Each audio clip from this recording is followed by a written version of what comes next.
Thank y'all so much for supporting me. Thank y'all so much for supporting my channel. Thank you for supporting Angelic Intuitive Soul Healer, y'all. Okay? Listen, when I started my channel, I was living in Mexico, right? And I was still healing myself. The last 5 years, y'all, of my life listen, I've been through a lot of BS. I've been through a lot of challenges, a lot of traumatic experiences, okay? Listen, I've been through a lot. And so when I first started this channel, I really wasn't, consistently showing up, recording and things like that because I was healing myself. I'm a real private person.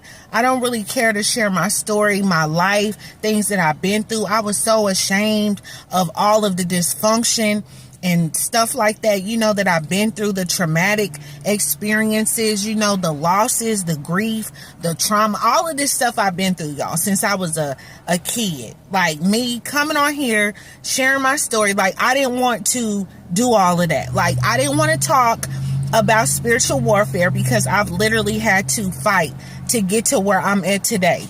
Okay. So I basically, I didn't want to talk about my angels because I didn't want people to think I was crazy and stuff like that. So it was a time in my life when I went through a spiritual awakening experience. It's like I went through a death and a rebirth. I was reincarnated. I was reborn through the word of God. And I didn't share that with nobody. I shared it with my cousin.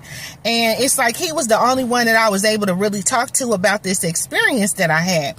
And, I didn't want people to think I was,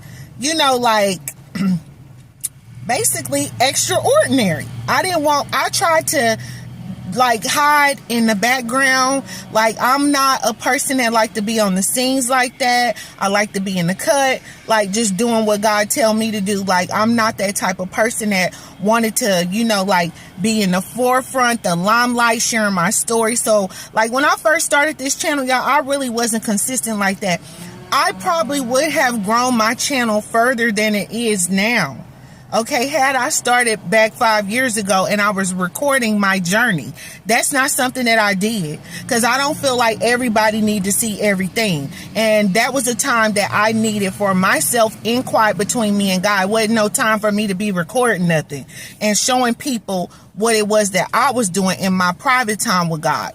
So I was just like, okay, when I get done healing, I was still coming on here. And now I'm being more consistent since, 2023, the